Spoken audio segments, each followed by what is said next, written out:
welcome back to Apple Tree Cottage here in the Scottish Borders. Today is Tuesday the 13th of May 2025 and this is episode 22 of my Flosstube channel. Well, it's lovely to see you and welcome to all new subscribers as well as all my old favourites, if you don't mind me calling you that. It's lovely to see you again, and I wanted to thank the people who've been commenting and asking questions and just generally giving me lovely warm feedback as they talk about. It's very encouraging and thank you very much. So today is again quite a mixture and quite a few things to share with you, including a number of books. And I just wanted to say, just before we begin, that I do have an extensive library. I'm very fortunate in that. And I am drawing from it on a regular basis to show you photographs, but it's really, and sometimes to read excerpts. But this, my aim for this is to give you inspiration, to give you ideas, to trigger some new things that you may want to try, or develop older ones that you've had. Really in the arts and the craft, particularly the crafts. I'm not showing you these books for you to rush out and buy them necessarily. If you do, that's absolutely wonderful, and they're, that's a great thing. But I know the frustration myself where I've come across something and thought, oh, I love that, and then I go to Abe or to eBay or to Amazon or other book outlets and find that it's out of print and there's no way that I can obtain it, or that it's vastly expensive, it's outside of my budget, and that can be very disappointing. So I really hope that's not happening with you, because as I say, I've gathered my library over several decades, and I do have some treasures, and I will also show you some books that are out of print or are unfortunately for us, astronomical. Maybe not for the people who produce them, of course, and sell them. So off we go. That my little spiel over. Sampler this week. Now, as I said last week, a vast majority of my time has been taken up with completing my summer dress, and that will be in a later section in this episode. So if you're interested in that, hang on in there, because it will be coming later. But let's start off with samplers again. And for this week, I chose for my small to continue Rose Cottage Pin Keep by Stacy Nash. And I'm really coming on with this now. I decided, as people will know, I started to work from the bottom up because that full coverage there of the blue water is quite intensive, apart from the house itself. And I felt if I started at the top and worked down, I may never actually finish it.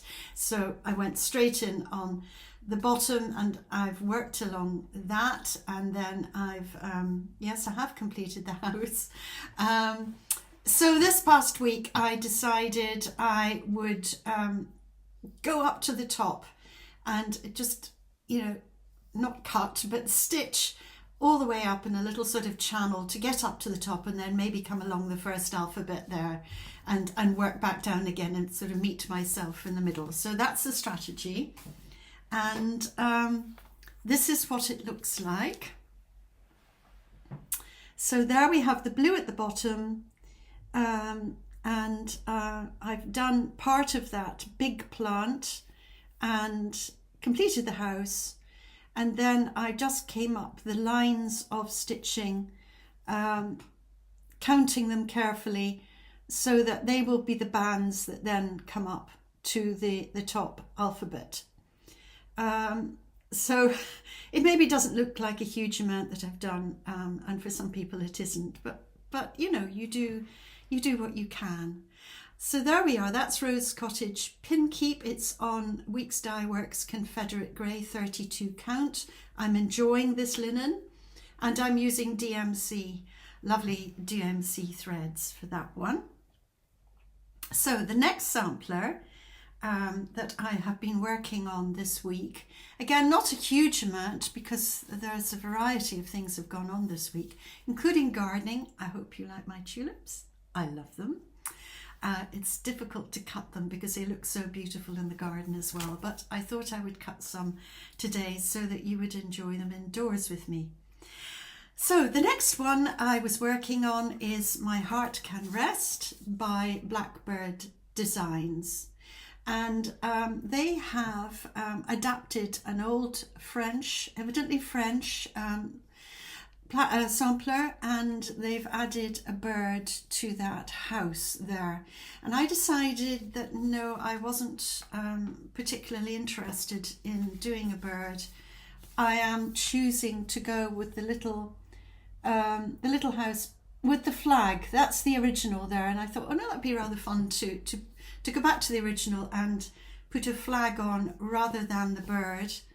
And in fact, Blackbird Designs have put this big rose plant here. I'm not so sure I'll do that. I think I might just keep with the utter simplicity of the original. Quite nice to adapt.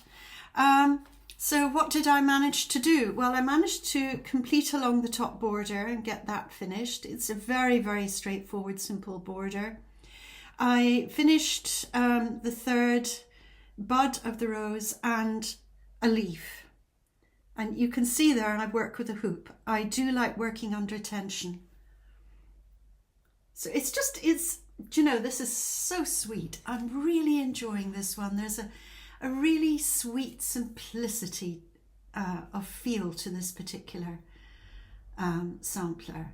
I highly recommend you have a go at it. Yes, it's quirky. Yes, it's not uniform at all. If you like very standard borders, it's not that. It definitely isn't that. But, you know, I'm actually really, really enjoying it. So I'm using, what am I using? I'm using my own silks, and if you go back to the episode before last, so I think that would be number 20, and look in the notes, you'll find my conversion. I'm using silk for that, but I can just run down again for you. The balsam fir, I'm using Elizabethan Green by Gloriana. Barn Door, I'm reading this in order on the chart. Barn Door, I'm using Desert Rose by Gloriana. Dirt Road, I'm using Toadstool by Gloriana.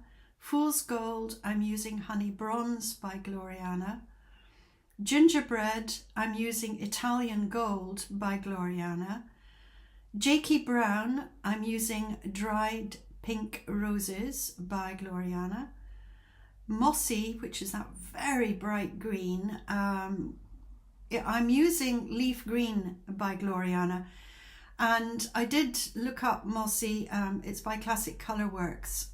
Obviously we're going to have a slight difference if we're using screens. It's never quite true, but if you look on the original, if you don't manage to pick a bright enough green, I think the whole thing just fades into insignificance. So I think it's important, whatever you use, to get a really bright, vibrant green going there. And certainly Leaf Green by Gloriana, my choice, is vibrant. Let's have a look at it again. Do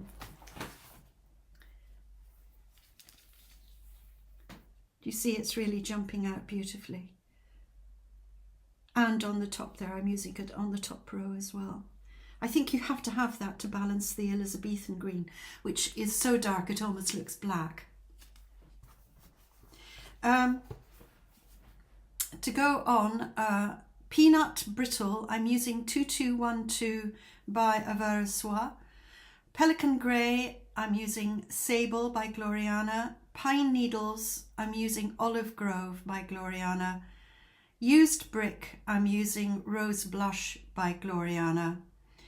And I realise I've just rattled that off, so you're probably going, stop if you're trying to take notes. So I think probably you do need to go back and look at my notes underneath episode 20. So there we are. Highly recommend, just for something that's enjoyable. And I think the other thing about it is that the motifs are quite small, the borders are very straightforward, so it's one of these samplers that you can lift and lay and still feel that you're getting somewhere with it. So the third sampler, I try to do 3 a week, is the one that I'm alternating with Merrily We Welcome Spring by Blackbird Designs. And this is my absolute top favourite at the moment. I can't wait to finish it because I can't wait to put it on my wall. It's so lovely. And this has Come Into My Garden by Blackbird Designs. And I've chosen a different linen fabric. They used, they suggest oaken, and I have gone for vintage country Mocha by Zweigart, and it's a much sandier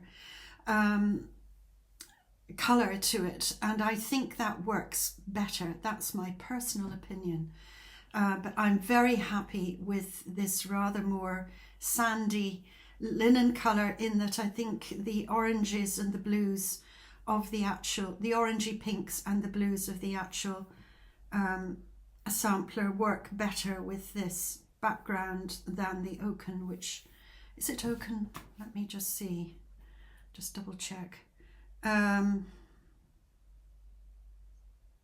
Sorry, I beg your pardon. Velt, which people will know if you have Velt, it's a very strongly mottled linen. 36 count Velt by Picture This Plus is what's actually called for, but it's personal choice. Of course it's personal choice. So this is where I've reached on Come Into My Garden. I'm working down. I worked the border, most of it. I worked the base of the border, and I've worked most of the border, and then I worked the top and the bottom of the border, and then I've started from the top and I'm coming down in sections, doing the border at the sides as I go. And I have got, as you can see, I've completed the second motifs down on either side, begun the house, done the 2 flowers on either side, and have completed what will be right hand to me, left hand to you, that blue border and blue bird. I moved the motifs around slightly there, and the bird is slightly closer to the house, and I'll be doing that on the other side, just moving things just slightly around, but that's really not going to disrupt the overall. Just loving this. I'm absolutely loving it. So there you are. And I happen to know that a few people have, because they've texted me to say that they've picked up Come Into My Garden. It's so difficult. There are so many wonderful samplers out there, and there we are. So that's my samplers, and now we will see about going. I think we'll do knitting next, so if you like to come and see some details about knitting now. So I was asked by a viewer to give more details about wrap that I mentioned a few episodes ago when I was chatting about knitting. And I don't give a massive amount of details initially because I don't want to bore people with something that may not be interesting to them. But of course, there's nothing more frustrating than seeing something and then really wanting to know how to do it and not being given enough directions. So I apologize if there was a certain amount of frustration over that. And I'm going to rectify that now. So here we are. I don't think I have actually done any more knitting on this, which probably isn't surprising with all the other things I'm doing. And I am actually knitting my bed socks, as you know, which are coming on, and they'll be finished long before this. But here is the shawl that I mentioned. I'm working it in Rowan Kid Silk, and the colour is Grace, which I think is a really appropriate colour at the moment. Grace, we're thinking about the season of grace, some of us. And I mentioned very little about how to do it, apart from the fact that the pattern is a traditional one. I think originally from Shetland, called Old Shale, and this is from a shale beach. If anyone's gone to the beach and seen how the tide goes out, in and out, this is the pattern that's left on the sand and the beach, and this is why it's called Old Shale, S-H-A-L-E. And there are a number of things I have to say at this point. There are some absolutely, utterly amazing beaches around the coastline of Scotland. Some of them are, there's a coral beach, at least one I think, and some of them are almost pure white sands. So if you want to look up, beaches in Scotland, you have some nice viewing there. And of course, if you're fortunate enough to go and visit them, that's even more wonderful. Some of them are you have to walk quite a long way to reach. Anyway, this is Shetland. The Shetland Islands are the furthest north of Scotland, somewhat shared with Norway. And I want to say now that over and over again, I keep bumping up against history and politics when it comes to crafts and textiles. And I really don't want to get into politics at all. If I say something either that comes across as political or historically wrong, please bear in mind this is me, one person, from my point of view, my particular culture and background, and I would hate to offend anyone, but worse, I think I'd hate to get something wrong.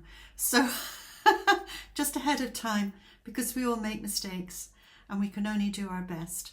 But my interest is in arts and crafts, certainly to a certain extent history, and really I do not want to get political about anything at all.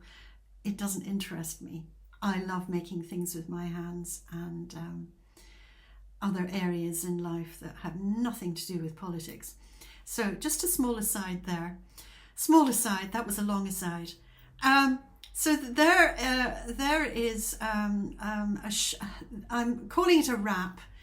As some of you will know, it gets pretty chilly here in Scotland, and my remedy in more recent years has been to be knitting away furiously and wrapping myself in woolens. It's traditional in Scotland anyway, and in other countries. I'm a very slow knitter. But anyway, there we are. Now, Old Shale, Rowan Kid Silk. I'm using 4mm Knit Pro Zing needles. 4mm evidently in US 6. I like Zing when I'm working with lace. They've got a very, very sharp point, and I find that this works better for me. When I'm setting up something like this, anything I do with knitting, I will knit what's called a sample first of all. And that is because it's to avoid being disappointed if you have too small a needle. You end up with the wrong size. It's a good idea when you're learning to knit and make garments to actually knit some, and also when you're learning lace knitting, is to start with an oblong, either a scarf or what I would call a wrap, or an oblong rectangular shawl, in that you're casting on and you're knitting straight up and you're finishing. There's no shaping involved at all. It's very important in lace knitting to section off, at least I think it is, to section off with little markers. And I love using my markers. I was very, very fortunate to be able to purchase quite a few, and they're little silver ones. They're a bit dotty, but I like dotty. And so we've got daisies and teacups and Alice in Wonderland and Christmas ones. And how did I do this? Well, I decided I was going to have 3 edge stitches, 3 stitches at either end. And then I was going to have 7 repeats. So there are 7 sections here that are divided up by the markers. 7 sections and 3 stitches at either side. I worked my sample. I took a ruler, a see-through ruler, plastic ruler, to see how many stitches are in an inch along. And I was able at that point to see that I have 4.5 stitches to an inch, and I roughly knew how wide I want my wrap to be. And so I worked out that if I had 7 sections and it's 18 inches 18 stitches in the repeat, then that would give me a nice width of wrap. And then I will just knit till it's long enough. So the thing is to have enough of this. I think I will have to tell you at sort of episode 150 how many balls I've actually used to make this. I can't tell you at the moment at all. There are ways of working that out, but no, I think I purchased 9 of these, but I may only use 7. It's something like that, but the point of the matter is that I love this yarn. I'm using it a great deal, and I will use it with other things. So if I've got more than I need, that's great. If I have less than I need, that's a bit of a crisis, because what you call dye lot can change quite radically from one to the next. And if I was to get a different dye lot of yarn, which they may run out of this dye lot, you then get a different colour, and it's quite marked, and that's a crisis at that point. You really don't want to go there. Old Shale itself. This is my knitting journal. I'm just somebody who has to write an awful lot down in order to keep track.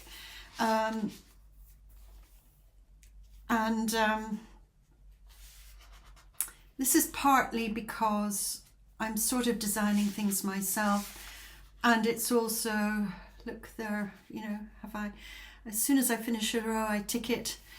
It's because I lift and lay, and I'm doing lots of other things, and it's quite easy to leave knitting for a couple of weeks, come back and not have a clue as to where you are and where you've got to, and you can really mess up something that you're knitting on if you've lost your way. So this is for me. I know there are some amazing knitters out there. I follow some in the Scandinavian countries, wonderful knitters, and you know, I don't think they have to do this. I think they just have it all in their mind. But there you go. It's just everybody, what works for you.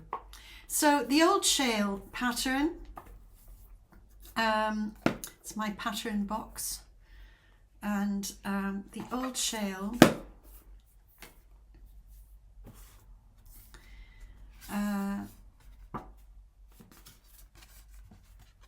I'm going to hold that up because you may be able just to copy it if you want, if you're interested. This is what I do with old shale. You will knit 3 rows, and then this is the 4th row. You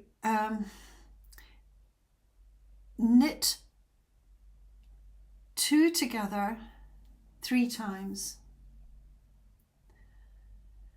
and then you do a yarn over and a knit, yarn over knit 6 times,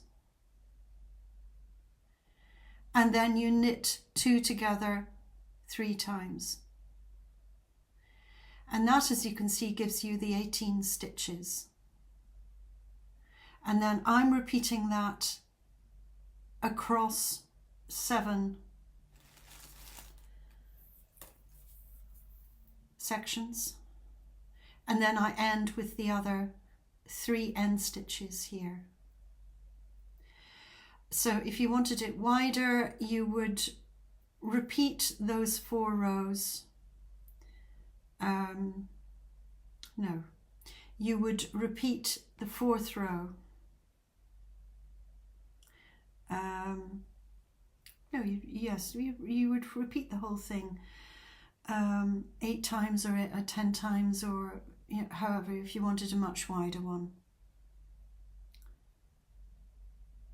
So you really have to work out how wide you want it, and I mean, you could have a great many more side stitches than this. You have to work out your gauge, you know, how many stitches are in the inch. You decide how wide you want the garment, the wrap to be, and that gives you the number of stitches. So in this case, I cast on 132 stitches, and I do hope that's clear.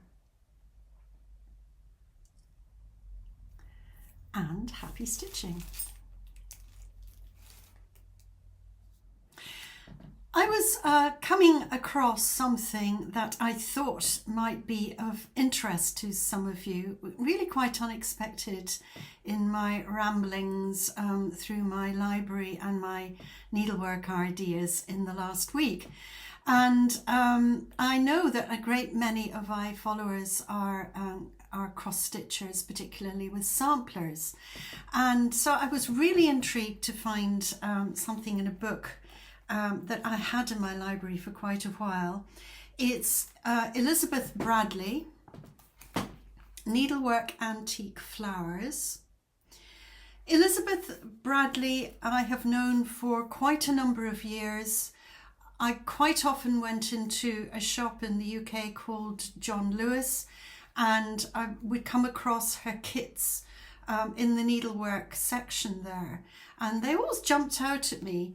But somehow or other I thought, no, that it's just far too much work. I'm into knitting. I'm going to leave that at the minute. And so I never finally got round to doing any of her kit designs. But I have obtained some of her 2 of her books over the years, and it's still something that's simmering in the background. And isn't that lovely that there are still things we discover, there are still things to do as we get older, and life always has something interesting in it, I think.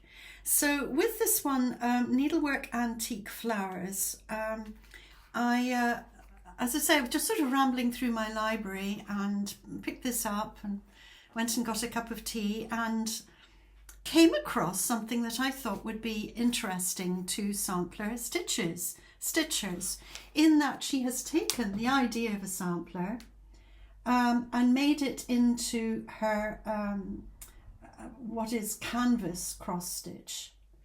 Now had mentioned Berlin woolwork last episode, and so there is method to my madness. There are threads that are trickling through my episodes, and so things will emerge and maybe go under the surface again and then re-emerge. So there, as I say, there's method to my madness. And the Berlin woolwork is something that obviously had become a passion with this lady, Elizabeth Bradley. But here we are with something that she has transferred and charted in this book. She has 4 of them in here for the 4 seasons. This is summer, the summer sampler, and she's done it in 2 colorways. And I think I can show you that without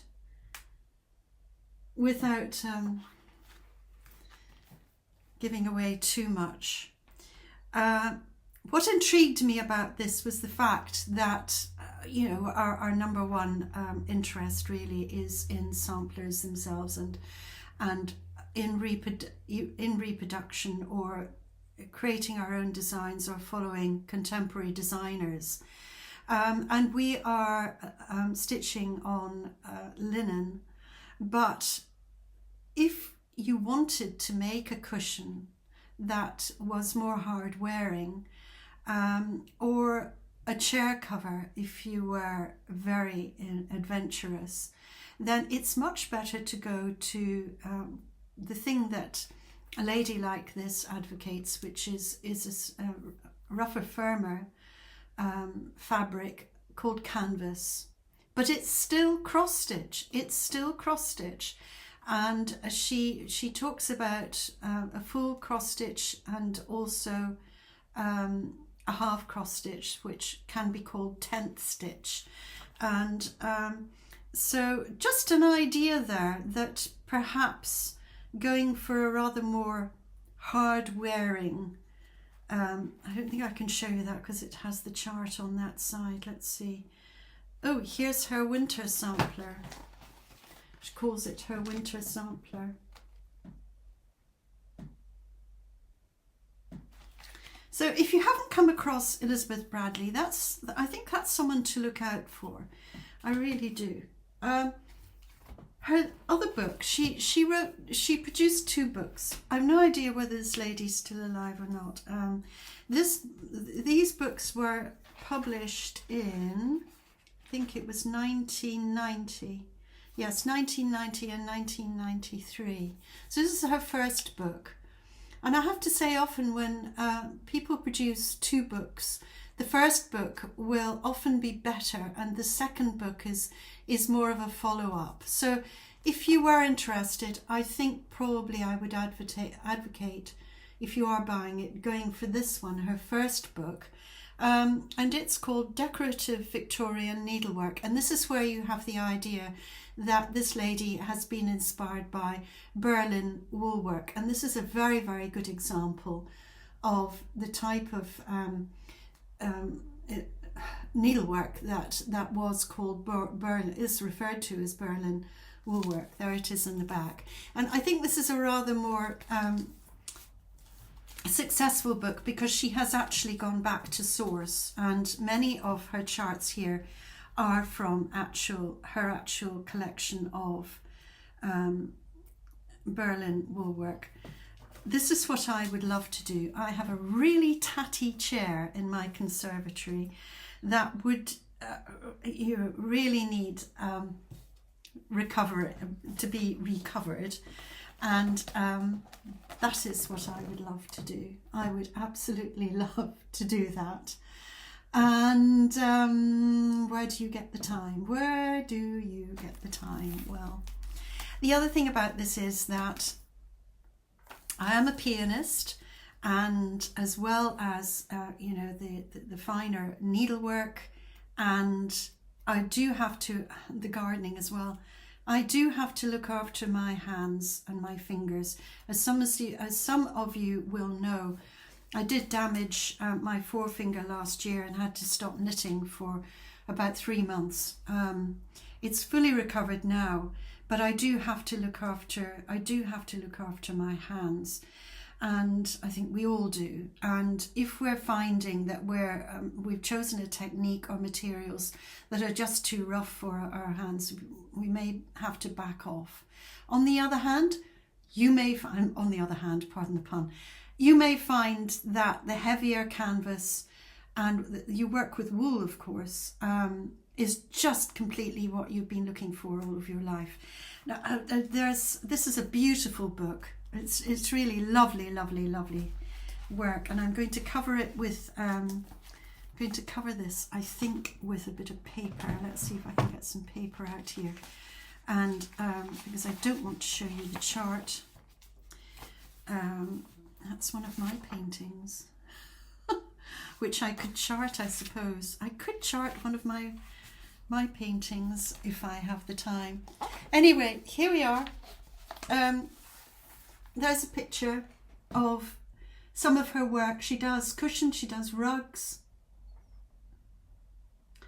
and but as I say, it's really, I'm not really advertising her work particularly, in that what I want to do is to inspire you to think of other ideas, moving on, trying a little of something else. I'm sure you could make wee things as well from canvas. Say that because I've never done it, so maybe that's a bit cheeky of me advocating something I've never actually finally tried. On the other hand, I might get round to it.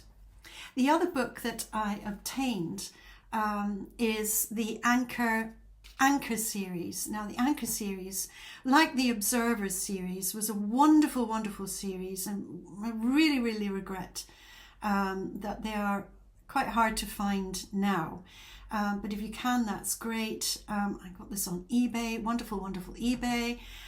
David and Charles published a great many wonderful needlecraft books, and this is the new Anchor book of canvas work, stitches and patterns. And where you may not be able to obtain the Anchor book, it's another way of coming into something that's slightly new if you buy a book that is simply devoted to the stitches, and that's just another little book. It gives you some designs as well at the back. They're much more straightforward. That's a very bright one, in fact, not as sophisticated as Elizabeth Bradley, and some of them we know anyway. That's called a diamond eyelet, and we know that in other, like in the basket of cherries that I'm doing, the Blackbird design sampler, it uses what's referred to as the Smyrna stitch, but I think they probably call it something different in this book. And this is the other thing about needlecraft.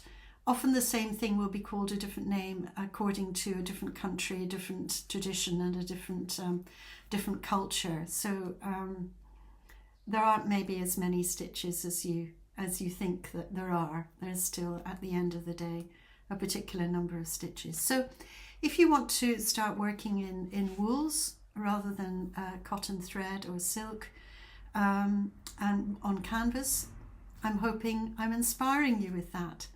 Now, finally, we will go on to the next item on the agenda, which is dressmaking. In the last month, as I've been saying, I do tend to come across new things. I've come across a lady called Jessie Newbery, and that's Newbery. And she was born Jessie Rowett, and she was born in Paisley in Scotland. And I will just read a little bit about her first of all.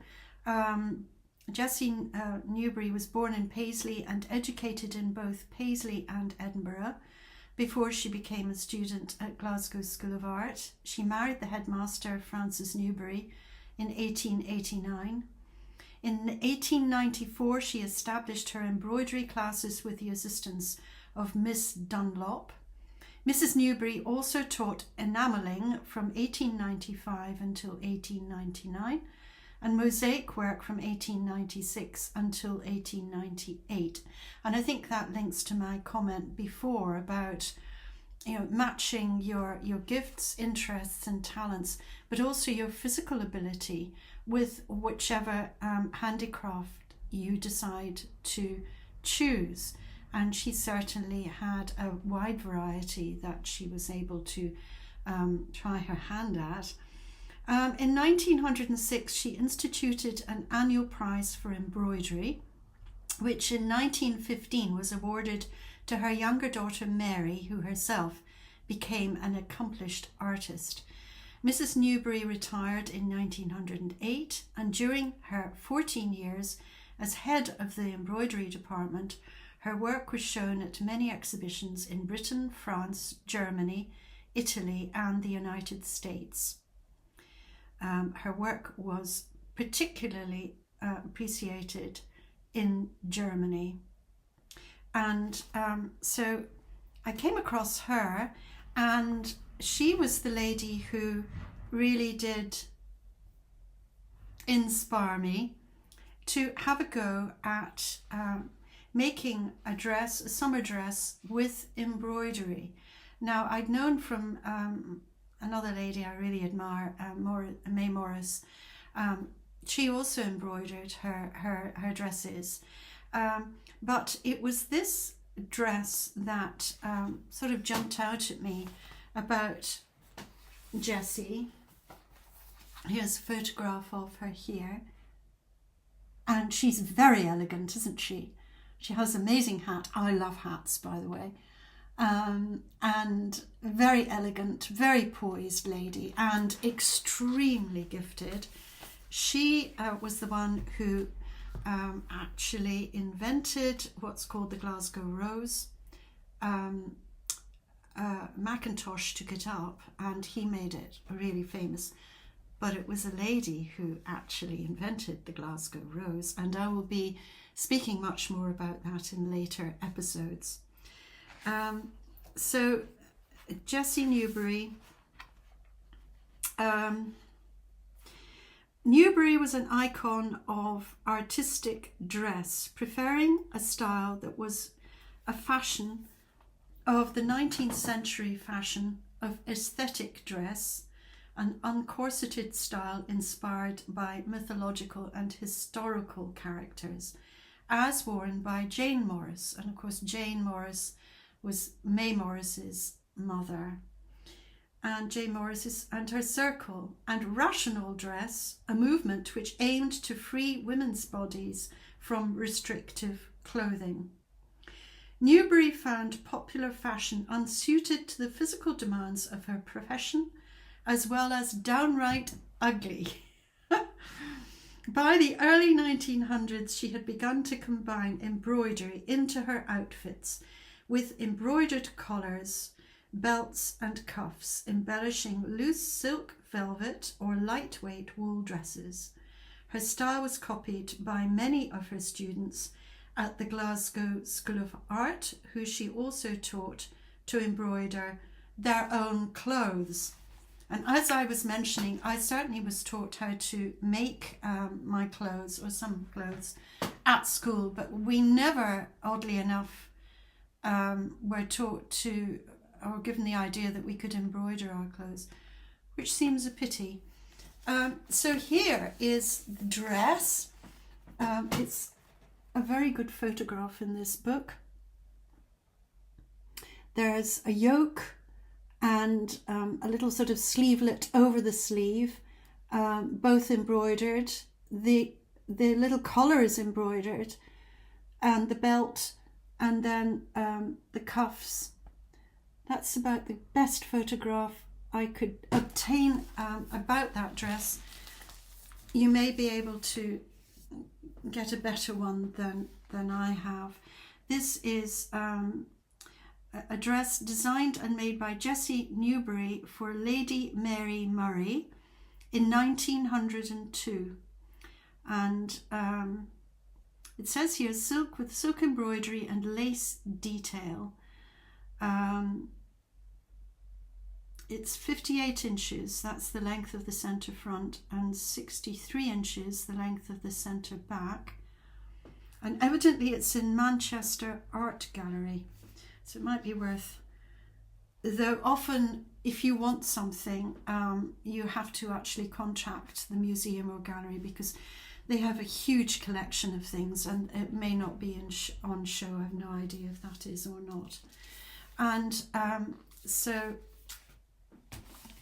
I can tell you a little bit about the detail of this dress. It's actually saying in this book that it was made between 1890 and 1910, and it's white silk embroidered with green and blue silk threads and green linen appliqué heart shapes. The dress has a tucked yoke decorated with veining. It fastens at the centre back with 3 pairs of pearl buttons and loops constructed in buttonhole stitch using green silk thread. There are 4 concealed hooks. The back of the dress is gathered onto the yoke and the hem is shaped to form a short train. Well, I don't think we do that nowadays. The sleeves are long and full gathered onto the yoke and finely pleated onto the cuff fastening with 2 pairs of pearl buttons and loops. Over the shoulders, there is a deep frill gathered to the yoke. A separate belt lined in white silk has rows of horizontal tucks and rows with 2 hooks. The frill of the yoke and the cuff are embroidered in satin-stitched rows of pale blue-green squares in between pale blue dots. The appliqué green linen heart shapes are outlined in green silk buttonhole stitch with a pale blue-green satin-stitched dot in the centre of the heart. There is a border of silk bobbin lace around the neck and cuff. A green silk cord with 3 green glass beads at each end is threaded through the neck edge. Absolutely delightful, isn't that delightful? Then it gives you the length of the dress, and the length of the belt is 2 inches by 27 inches. The dress is thought to have been made and embroidered by Mrs. Jessie Newbery for Lady Mary Murray, wife of Professor Gilbert Murray. The Newberys and the Murrays had been friendly when living in Glasgow, and they continued to visit each other after Professor Gilbert Murray had been appointed Professor of Latin and Greek at Oxford University. And this is at the Gallery of English Costume, Platt Hall, Manchester, but it could well have been moved to Manchester Art Gallery because this is quite an old, this is 1980 this was produced. Glasgow School of Art Embroidery, 1894 to 1920. It's useful, but the photographs are tiny and black and white, so it's one of these catalogues. The other book that I have been referring to, I have just obtained. It's called Women Pioneers of the Arts and Crafts Movement, and it's edited by Karin Livingston. And it's out now, and that's available. A wonderful resource, and I think in a way overdue. And so that was the inspiration. What did I do? Oh, I've just forgotten something. I'll just be right back. Another real influence on my summer dress embroidered this year is a lady that I have known for a very long time, and that is Karin Larsson.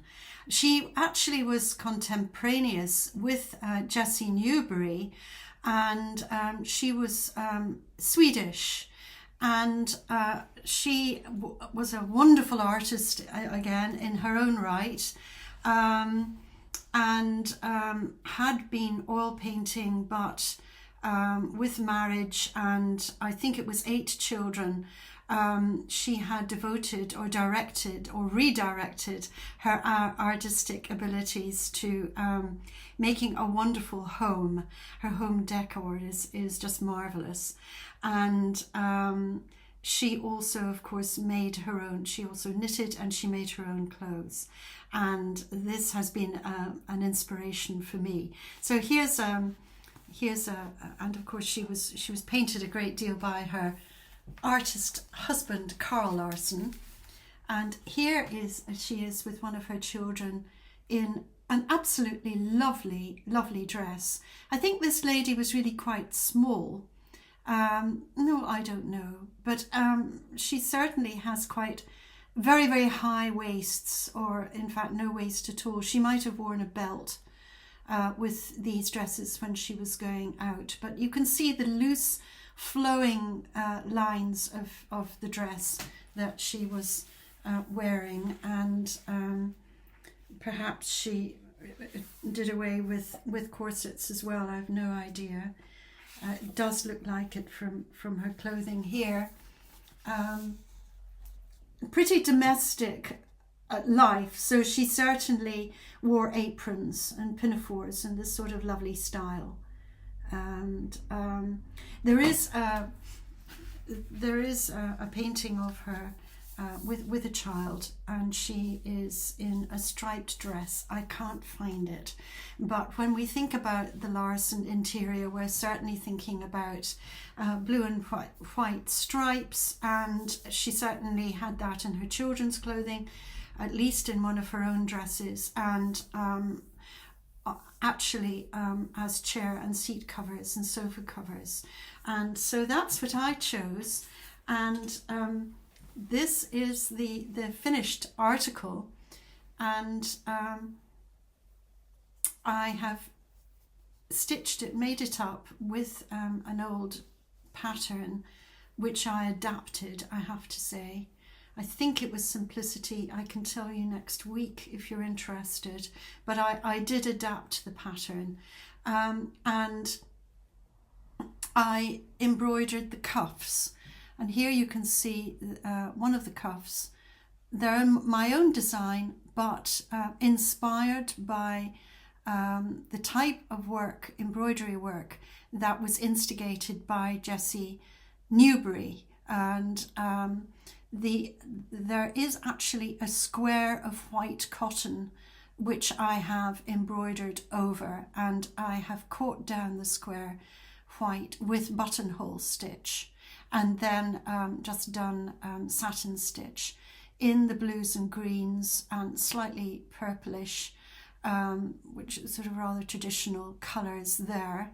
And then I've made a long cuff, and I've put little buttons on there, and held the buttons with the loops just as described in the dress that we were talking about a little while ago. There are 2 pockets. It has a full skirt, and I will be putting a photograph of it at the end of this episode so you can see it in full, and no doubt I will be wearing it very soon. This is why the samplers have been slightly less stitched than normal, because this has taken quite a lot of work. I have pockets in this. I think no dress should be without pockets. 2 pockets, thank you. I love wearing pockets and using pockets. It's just a very plain front, but I was able to add a lovely item. I had thought about lace knitting my own collar, but I realised that I would have been here all night. Just there's so many things on the go. I do want to be continuing my knitted wrap for the winter. I have my bed socks. There's just so many hours in the day. So I went to eBay and I bought a collar. I think this is machine lace, but there you go. And I've attached that, and I will be wearing this with a brooch. I will be talking about that probably when I wear it next episode, about the brooch a little bit, just a little bit of interest there. And I'm really enjoying it. I will also show you the other, well, both cuffs, because the cuffs are different. You stitch the, you do the embroidery before you cut out the fabric. Otherwise you really are getting yourself into a problem. Here are the cuffs.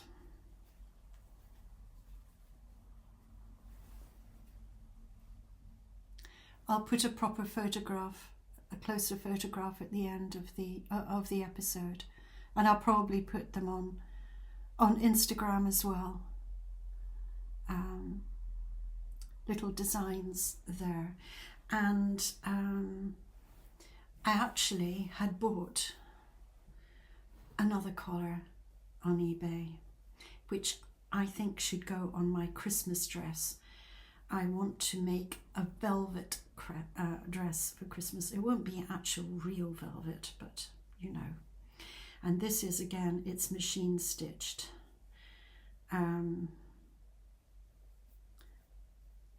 There we go. That is going to go on a velvet dress. At least I plan that, to go on a velvet dress for Christmas. Bought this on eBay, and the lady who sold it to me very kindly for free gave me this one for free. Wasn't that kind? Wasn't that kind? So I'm going to have to pass that kindness on in some way. I just love these things. I have a life now where I am still in a way working, but I'm working, as so many others, from home, using the internet. I spent a great deal of my life rushing around in the car. So many miles of my life have been taken up by car miles, and so it's just absolutely wonderful to be at home now all the time, and doing what I've always wanted to do, which is to work with my hands and make beautiful things. So it's quite a long episode this time. For those of you who have actually hung on in with me to the end, I hope that that's helped you in many ways to think about how rich we are as women, and what we can do with our hands. Having said that, I think the best knitters are men, and some of the embroidery is just being worked in a fabulous way by men. So it's not gender orientated, this. And I immediately think of Kay Fassett, and I will be mentioning him at some point along the way, you can't not, about knitting and needlework. And but for women, and for women at home, there's something very, very lovely about taking up a linen, taking up flax, taking up wool, the threads, the silk, and producing something beautiful. It's been lovely to share with you today, and I hope to see you again very soon. Bye-bye.